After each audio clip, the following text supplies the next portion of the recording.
Bom dia, meus irmãos, que a graça e a paz do nosso Senhor e também Salvador Jesus Cristo seja com cada um de vocês. Que Deus possa abençoar a sua vida. E eu te convido nesse dia a tomar café com a palavra de Deus. Por isso, já prepare o seu café, pegue a sua Bíblia, seu caderno e a sua caneta e vamos juntos meditar na palavra de Deus. Gostaria de te convidar para que possa ler esse capítulo antes de iniciar esse estudo, esse devocional junto comigo. Que Deus te abençoe. E ele está dividindo da seguinte forma: do 1 ao 4, Jesus vai responder um pedido dos fariseus. Do 5 ao 12 vai falar sobre o fermento dos fariseus. Eu vou explicar o que é fermento para vocês. Do 13 ao 20 vai falar sobre a confissão de Pedro, uma confissão conhecida. Do 21 ao 23, Jesus vai ser falado sobre que Jesus está falando da sua morte, que ele iria morrer. E do 24 ao 28 vai falar sobre o preço de ser um discípulo de Cristo. Amém? Então vamos expor o texto. Espero que te abençoe. Glória a Deus. Do 1 ao 4, como eu falei, os fariseus pedem um sinal para Jesus. Normalmente, meus irmãos, a fé, que não é uma fé, ou melhor, a falta de fé, vai sempre pedir um sinal visível. Mas Jesus exorta eles que no verso 3, hoje haverá tempestade, porque o céu está vermelho e sombrio. Sabeis, na verdade, discernir o aspecto do céu e não pode discernir os sinais dos tempos. Jesus estava falando que a questão igual o Velho Testamento todo, eu estou vindo falando sobre isso, Mateus comprova isso, apontava para Cristo. Então eles conheciam o Velho Testamento todo e estava ali o cumprimento, que era Jesus, e eles não conseguiam entender. Mas eles conseguiam entender quando ia chover e quando não ia chover. Aí, no verso 4, Jesus exorta ele e ainda, por misericórdia, dá um sinal. Uma geração má e adúltera pede um sinal, e nenhum sinal lhe será dado, senão o de Jonas. Então Jesus, com a sua graça, mesmo exortando, deu um sinal, que é o sinal de Jonas. O sinal de Jonas aponta para Cristo, onde ele ficou ali 3 dias e 3 noites no ventre de um grande peixe. Posteriormente foi pregar arrependimento para o povo de Nínive, e tudo isso aponta para Cristo, que ia ficar 3 dias e 3 noites antes de ressuscitar, e pregou esse arrependimento para o seu povo. Amém? Do versículo 5, meu irmão, até o 12, vai falar sobre o fermento dos fariseus. Aqui no 5 e no 6, os discípulos não entenderam o que Jesus estava falando. Jesus falou no 6, vede e acautelai-vos do fermento dos fariseus e dos saduceus. E aí no 7 os discípulos não entenderam, e Jesus, percebendo que eles não entenderam, exortou eles, chamando eles de homem de pequena fé, porque eles estavam pensando que Jesus estava falando de pão, porque no verso 5 fala que eles esqueceram de levar o pão. Aí Jesus falou: não estou falando de pão não, meu filho, eu multipliquei pão há pouco tempo atrás, 5 pães e fiz muito. Eu multipliquei 7 pães e fiz muito e sobrou. Não estou falando de pão não, compreendo.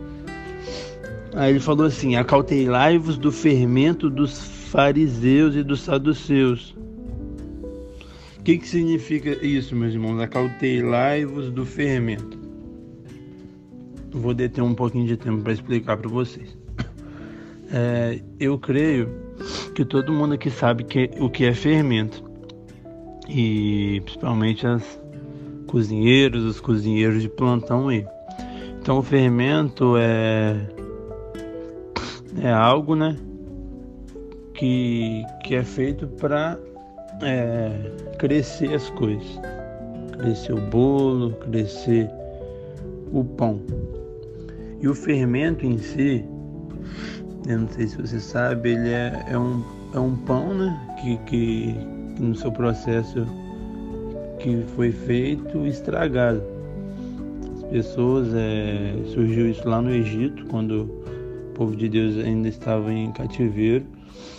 Na hora de fazer o pão, eles faziam o pão e separavam a parte para deixar estragar, porque ele ia servir de fermento para a próxima fabricação do pão. Então, talvez você nem sabia, mas fermento é algo estragado, se não me engano é polvilho, que fala o nome. Então, basicamente, cientificamente, o fermento é isso. E por que Jesus condena? E por que a Bíblia condena? Não sei se você vai se lembrar, mas a Bíblia condena em várias vezes o fermento. Fala para o povo de Deus usar pão sem fermento. Fala para adoração a Deus usar pão sem fermento. Na festa da Páscoa e na festa dos pães asmos era para ser pão sem fermento. Uma das explicações é quando naquela última praga no Egito, quando enfim o povo foi liberto, onde o cordeiro foi um cordeiro sem mancha, sem mácula, foi sacrificado e passaram o sangue do cordeiro no umbral, e o anjo da morte ia passar e não ia pegar quem tivesse com sangue no umbral, não ia pegar o primogênito e tal. E ali começou a celebração da Páscoa, que Páscoa significa libertação. E aí Deus ali mandou eles fazer pão sem fermento, porque o pão sem fermento é preparado também mais rápido. O pão com fermento demora, tem que esperar a massa levedar e tal. E eles tinham que estar preparados com roupa para sair do Egito, porque quando o anjo da morte passasse e atingir as pessoas e consequentemente o principal, que era Faraó, e ele ia deixar o povo embora e eles tinham que sair correndo. Posteriormente eles iam vir atrás, abrir o Mar Vermelho e tudo mais. Então não podia perder tempo. Mas também o fermento nos traz algo de contaminação. O fermento aponta pelo pecado, porque quando o fermento entra num pão, você que sabe fazer pão, um bolo, ele muda a forma, ele muda o tamanho, ele muda o gosto, ele muda a essência. E o pecado tem isso dentro da gente, ele quer mudar a nossa essência. Então por isso que Deus condena o fermento dos fariseus, que era o que? A hipocrisia dos fariseus, os falsos ensinos dos fariseus, o coração corrupto dos fariseus. Paulo, no Novo Testamento, 1 Coríntios, vai falar sobre o fermento também, trazendo o fermento como algo de orgulho, comparou o fermento ao orgulho. Então na Bíblia sempre o fermento vai ser comparado a algo ruim. Sempre quando você vê fermento na Bíblia é algo ruim, que significa, em resumo, na média, pecado. Mas dependendo do contexto vai ser um pecado igual dos fariseus, de hipocrisia e de falso ensino. Igual de Paulo, vai ser um pecado de orgulho, porque ele cresce em nosso coração e tira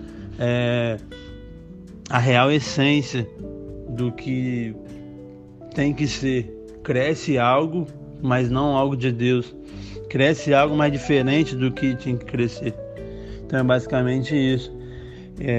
Então Jesus orientou os discípulos a sair do fermento dos fariseus, e a palavra não é só para os discípulos, é para a gente. Então a gente tem que acautelar, meus irmãos, com o fermento dos falsos profetas, dos falsos mestres, pessoas que muito sutilmente coloca coisa na nossa vida, algo que eu sempre gosto de falar. A gente tem que tomar mais cuidado com quem nos dá do que quem nos tira, do que quem passa a mão nas nossas cabeças, do que quem nos exorta, porque é mediante a isso que esses fermentos entram. E nessa passagem, como eu sempre falo, a Bíblia não foi escrita com capítulos nem versículos, nem ecrípofe, que é essas divisões que estão marcadas assim, tipo como subtítulo. Nenhuma dessas, Mateus, Paulo, ninguém escreveu. Escreveu igual um livro mesmo. E no século no ano de 1200, um bispo ele teve o trabalho de arrumar isso. Eu creio que foi uma benção, foi muito bom, porque se não fosse isso a gente ia ficar um pouco perdido para achar e apanhar mais. Mas a gente tem que entender que não foi escrito por tópicos e nem por capítulos, então é tudo uma continuação. E quando você entender aqui, que ele está falando sobre o fermento, e depois aí ele vai falar sobre algo e Pedro vai se manifestar, e depois no 21 ao 23 você vai entender o que eu estou falando. Vamos avançar aqui para não pular a etapa. Então vocês entenderam sobre o fermento, né? Então do verso 13 até o verso 20, Jesus vai ser a confissão de Pedro. Jesus perguntou, né, para o povo quem diz o homem ser Cristo, quem diz o povo ser o filho do homem. E aí eles responderam, uns João Batista, outros Elias, outros Jeremias, outros uns profetas. E aí ele falou, e aí, quem que vocês diz quem eu sou? Aí veio Simão Pedro, né? Ele era o primeiro a fazer besteira e o primeiro a fazer coisa certa, por ser aquele cara explosivo, aquele cara que queria participar de tudo primeiramente. E aí ele deu essa declaração linda: Tu és o Cristo, Filho do Deus vivo. Aí Jesus abençoou ele e falou que essa afirmação não veio de carne nem sangue, mas revelado dos pais dos céus. A gente já pode aprender um monte de coisas aqui. Que Jesus, né, ele é o fundamento da igreja. E quando Jesus, meus irmãos, ele fala isso, olha, tu és Simão barra Jonas, porque não foi carne e nem sangue te revelado, e sim meu Pai que está no céu. Também te digo, tu és Pedro, e sobre esta pedra edificarei a minha igreja, e as portas do inferno não prevalecerão contra ela. Esta pedra não é Pedro, essa pedra é Jesus. Muitas pessoas do segmento católico usam esse versículo de forma errônea para falar que Pedro foi o primeiro papa, mas é uma mentira. A gente já sabe pela história que o primeiro papa ele veio após a igreja se corromper, quando o imperador Constantino declarou no ano de 1313 a igreja como que era perseguida, agora já não era a religião do Estado. E ele era um pagão que nunca se converteu. Foi a melhor estratégia que ele teve, porque quando perseguia a igreja nunca parou, sempre avançou. Mas quando deu conforto para a igreja, parou de perseguir, entrou dinheiro na igreja, a igreja se corrompeu. Então foi uma estratégia desse imperador que nunca se converteu e sempre introduziu coisas ruins no nosso meio. E uma delas foi isso. Depois, né, não foi rapidamente, mas depois, eu esqueci a data, teve, acho que era no ano de 400, teve um imperador que queria consagrar uma pessoa como papa. E esse homem de Deus, esse bispo, acho que era de Alexandria, ele falou, em hipótese nenhuma, quem fizer isso pode ser declarado como um anticristo, como um falso profeta. Então ele não cedeu essa proposta de poder, mas esse governador, que não era mais o Constantino, eu esqueci o nome, ele continuou, e anos mais tarde ele ofereceu para um bispo, acho que é de Roma, essa proposta de ser o sacerdote universal e tal, e ele cedeu e aceitou. E a partir disso começou o papado. Se eu não me engano, eu não estou me recordando das datas, mas eu acho que foi no ano 600 que começou o papado. Então não tem relato nenhum nas escrituras, em Atos, em nada que Pedro é o papa. Isso é uma alegação sem respaldo nenhum na história, nem nas escrituras da igreja católica. Amém? Então Jesus que é o dono da igreja, Jesus que é o fundamento da igreja, Jesus que é a pedra angular da igreja, não Pedro.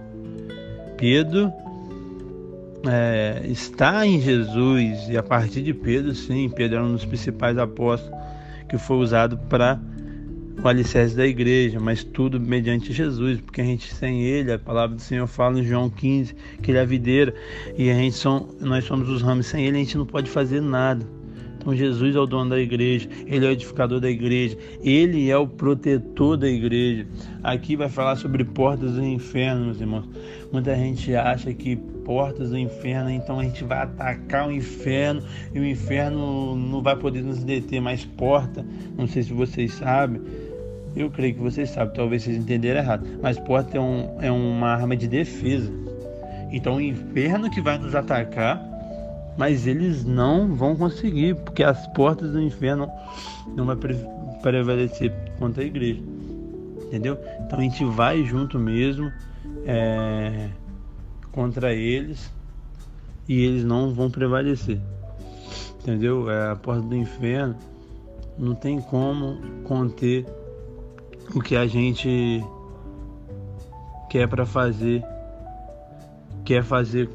no avançar do reino de Deus, entendeu? A gente não vai ser, acho que eu expliquei errado, eles não vão nos atacar, a gente que vai atacar eles, desculpa, porque é a porta do inferno que não vai prevalecer contra a igreja. Então a gente vai avançar com o reino de Deus e eles não vão conseguir nos deter. Então a gente vai saquear o inferno e povoar o céu, e eles, como são adversários vencidos, eles podem tentar qualquer coisa, mas eles estão debaixo dos nossos pés. Então as portas do inferno não vai prevalecer. Porta é uma arma de defesa, então essa arma de defesa não vai conseguir defender eles, porque a gente vai perseverar e a gente vai ganhar. E aí Jesus declara essa passagem maravilhosa: dar-te-ei a chave do reino do céu, que ligar na terra será ligado no céu, que desligar na terra será desligado no céu.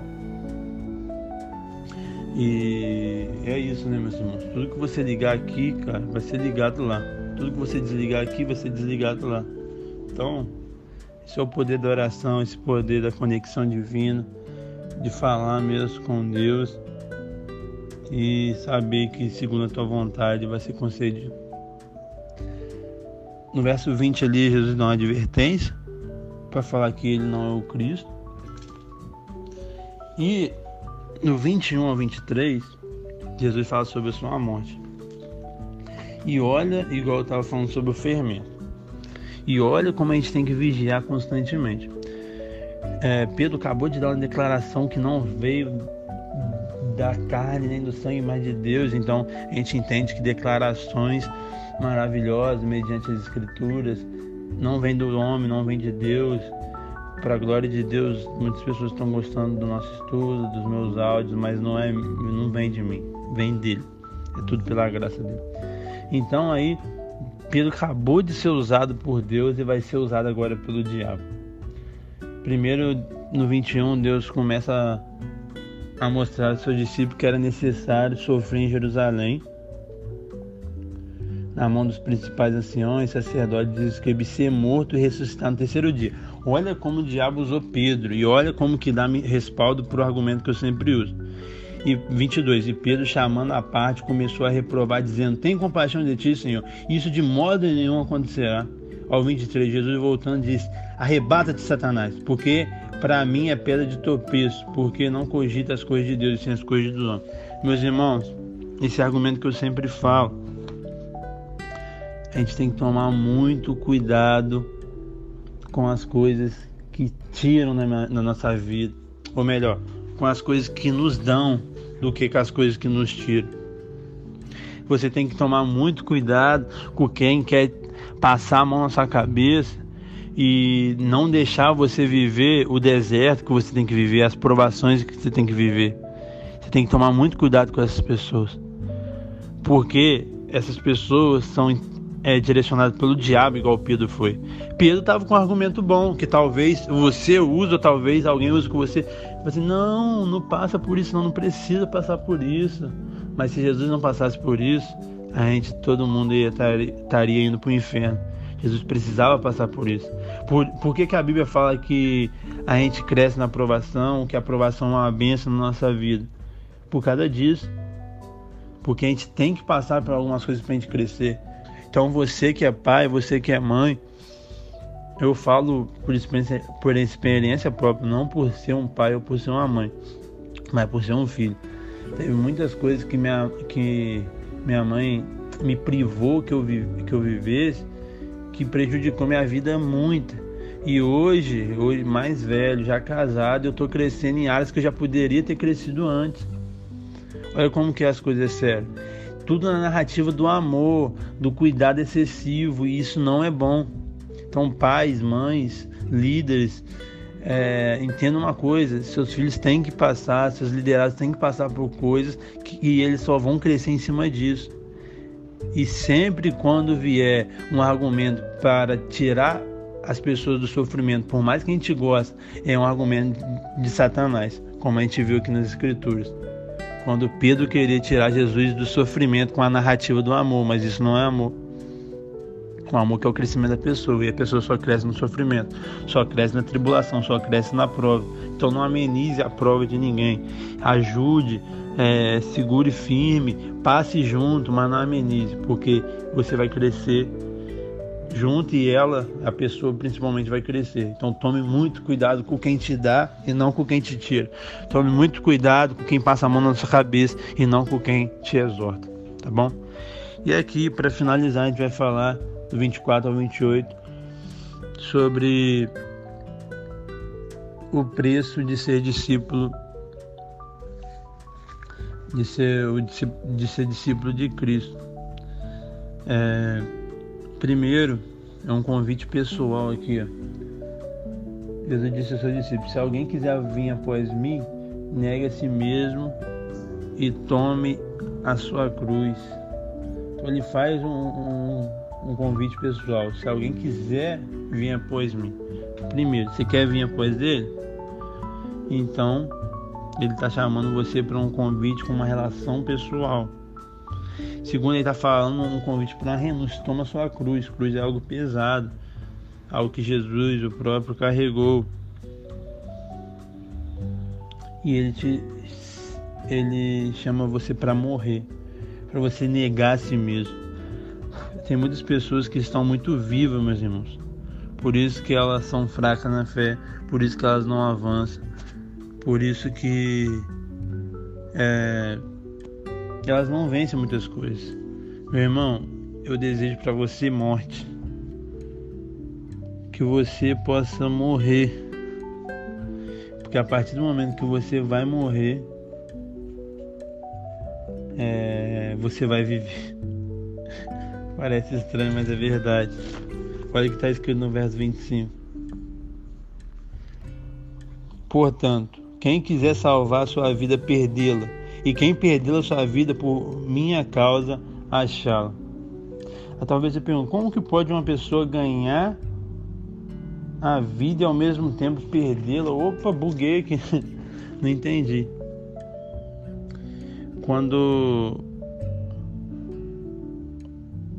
Quando você quer salvar a sua vida, você perde, porque você busca uma felicidade, mas uma felicidade sem Deus. Você busca uma salvação, mas uma salvação fora de Cristo.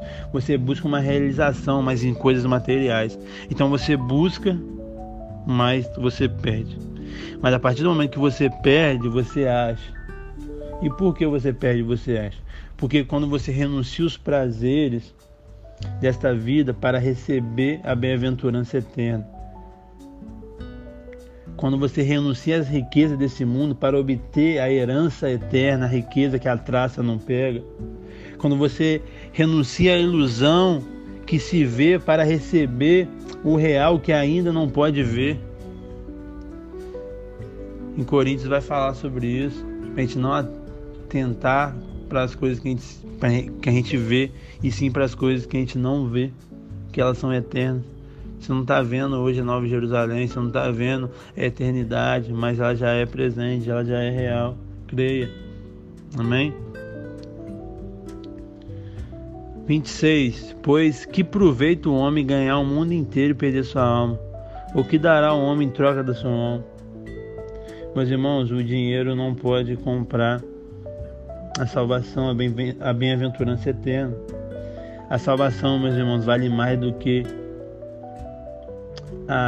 as maiores riquezas desse mundo. A perda da alma é a pior perda da existência humana. Eu falo muito sobre isso, sobre sucesso. Eu pego o exemplo do João Batista, porque a gente sempre se apega a pessoas do mundo, do Instagram, do futebol, da moda, e a gente se apega a isso e acha que isso é sucesso, mas não, sucesso é a palavra. João Batista, cabeça cortada com 30, teve sucesso. Jesus, morto nu numa cruz, aos 33 teve sucesso. E não a pessoa que talvez está morrendo com 100 anos, bilionária, isso não é bem sucedido. Meus irmãos, o que adianta? Vamos pegar um exemplo conhecido. Eu não sei se era cristão ou não, mas parecia que não, mas a gente não sabe, não tem como julgar, mas vamos na hipótese que não era. Eu não sei se você conheceu. Vamos usar outro exemplo. Vamos usar esse exemplo mesmo. Do Kobe Bryant, um dos maiores jogadores de basquete do mundo. Não sei se você ouviu falar. Ele não era velho, ele tinha uns 50 anos, já estava aposentado. Tinha uma das mais imensas riquezas. Tinha uma das mais fama. Eu creio que poucas pessoas não conhecem. Talvez você que não gosta muito de esporte, talvez não conheça, mas ele é muito, muito, muito famoso. E ele um dia foi sair de helicóptero, o helicóptero caiu e ele morreu. Meus irmãos, se ele morreu sem Cristo, igual eu falei, eu não posso julgar, eu não sei, mas eu acho que morreu sem Cristo, ele está indo para o inferno. Ele foi já para o inferno. O que adiantou ele ter fama, status, sucesso profissional, dinheiro, mais dos bilhões e morrer sem Cristo? Por exemplo, acho que você agora vai conhecer do Michael Jackson. Esse com certeza você conhece, talvez pouco ou muito. Um astro pop, dinheiro demais. Morreu também cedo, né? Não sei se foi de uma hora para outra igual um acidente, mas morreu também cedo. E aí, o que adianta se estiver sem Cristo, cara? É isso que eu quero trazer para vocês. Sem Cristo não adianta nada, meus irmãos. Não adianta nada estar sem Cristo. Então, meus irmãos, eu não estou fazendo apologia para você não trabalhar mais, para você não comprar e realizar seus sonhos aqui, de comprar um carro, comprar uma casa. Não, Deus quer te abençoar aqui também, mas o mais importante é fora daqui. Não gaste todas as suas energias, seu tempo, que é a coisa mais preciosa que você tem, com aqui. Tem pessoas que trabalham tanto que não ficam com sua família. Tem pessoas que trabalham tanto que não oram mais, que não lê a palavra do Senhor, que não faz a obra de Deus, que não cultua, que não está no GC, que não está evangelizando, que não está abençoando as pessoas por causa do seu trabalho. Isso é algo que Deus toca no meu coração e sempre eu falo, na maioria das minhas mensagens eu sempre volto por esse lado, porque é uma realidade que poucos pregam e é uma realidade que muitos vivem. Então a gente tem que tomar cuidado disso. Amém? E uma recompensa para nós, 27 e 28, porque o Filho do Homem há de vir na glória do seu Pai, com seus anjos, então retribuirá cada um conforme as suas obras. Em verdade vos digo que alguns há dos que aqui se encontram que de maneira nenhuma passarão pela morte até que veja o Filho do Homem em seu reino. Então há uma recompensa para a gente. Tá bom, meus irmãos? Há uma recompensa. Pode esperar. Mas o galardão, Deus vai nos abençoar. Amém? Fique com Deus, que você possa absorver essa passagem. Amém. Glória a Deus, meus irmãos. Mais um momento abençoado de café com a palavra. Espero do fundo do meu coração ter te edificado, te abençoado, te ensinado em algo. E gostaria muito que você pudesse curtir esse vídeo, você pudesse comentar, pudesse se inscrever no canal para que possamos alcançar mais e mais pessoas e também que você possa compartilhar. Que Deus abençoe sua vida e eu te espero amanhã no Café com a Palavra.